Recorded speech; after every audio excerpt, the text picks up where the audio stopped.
Alors moi, il me revient une tâche excessivement difficile, complexe, je dirais, mais j'ai pris tellement de plaisir à lire ce bouquin que je suis prête à tout. Donc voilà, Alter Ego à la François Ita, c'est comme ça plutôt, voilà. Dès le moment où je l'ai ouvert, j'étais complètement captivée parce que c'est un langage simple, c'est très bien écrit. Les personnages viennent se dessiner comme ça au fur et à mesure. Les chapitres sont petits et on change d'univers à tout bout de champ et j'adore. Et donc, on se trouve dans un univers multivers, c'est-à-dire imaginez que ici maintenant se trouve un autre univers tellement totalement imbriqué dans le nôtre qu'on est impossible d'avoir des contacts, de même ni l'identifier ni le sentir. Ici, on démarre avec un médecin qui fait un malaise, il donne des soins à quelqu'un, il tombe, il se retrouve en réa et pendant cette période d'inconscience, il fait ce qu'on appelle une mort rapprochée ou une EMA, Expérience de expérience mort de imminente. mort imminente, voilà. Et il croise ce qui semble être sa famille, mais il ne les connaît pas du tout, femmes, enfants, qui sont penchés sur lui et qui s'inquiètent et qui disent papa, reviens, reviens. Il revient de là où il était parti.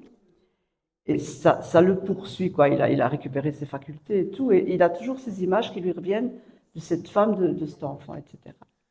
Il en parle à un collègue, copain, et il décrit très très bien un tunnel dans lequel il s'est trouvé à ce moment-là, ce fameux tunnel dont on parle dans les expériences de mort rapprochée, qui ressemble étrangement au tunnel qu'il prend quotidiennement pour aller à son boulot. Il évite ce tunnel pendant quelques temps parce que ça le chipote un petit peu. Et puis un jour, il y repasse. Et puis quand il sort de l'autre côté, en fait, il y va à la boulangerie pour aller chercher la commande qu'il avait faite.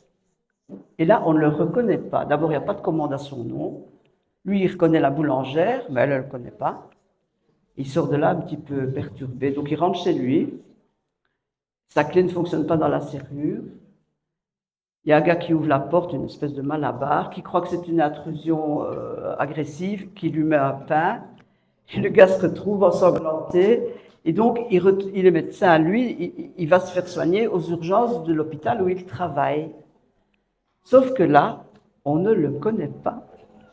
Et donc, il se retrouve, en ayant passé ce tunnel sans rien divulgacher, qui semble être un passage ouvert d'un univers à l'autre, il se retrouve dans un environnement où il est un parfait inconnu. Ces papiers passent pour des faux papiers puisqu'il n'y a pas d'identité à ce type-là qui prétend qu'il est médecin dans cet hosto. Voilà, donc ça c'est pour vous allécher. Dans un des univers, il a eu une collègue très proche qui s'inquiète fort pour lui, elle a un petit crunch pour son collègue. Et dans cet autre univers où il est passé, la dame, l'infirmière aux urgences, va développer avec lui une relation très très loin. Et lui, son obsession va devenir de pouvoir circuler. Il comprend à un certain moment ce qui se passe. Il va pouvoir circuler d'un univers à l'autre. Et vient se greffer sur cette histoire, je ne sais pas si jusque-là je raconte pas de conneries, hein. Non, c'est Ça juste. va. Ouais. Vient se greffer sur cette histoire une enquête de police, parce qu'il y a des personnes, on les appelle les évaporés, des personnes qui disparaissent, ils sont par exemple au bord d'un canal, et dans l'instant, le temps de cligner des yeux, ils ne sont plus là. Et donc, là, il y a toute cette enquête qui est menée où on soupçonne du terrorisme, on soupçonne des tas de trucs. Ça nous mène vraiment par le bout du nez, d'un bout à l'autre.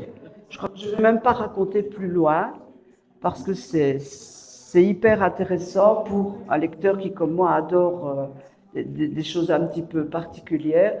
J'ai toujours été persuadée qu'il se pourrait bien que des multi-univers coexistent, mais qu'on soit incapable d'entrer en contact. Ici, ils l'ont fait, et, euh, et la fin annonce, je pense, un deuxième tome, non? Au départ, non, oui. Mais Non, maintenant, oui. oui. Et qu'est-ce que je suis contente parce que j'étais restée sur ma faim. Je dis, le gars, quand je le rencontre, je le frappe. Voilà tout ce que je pouvais dire sur ça. Franchement, faites l'acquisition de ce livre, vous ne serez pas déçus à aucun moment.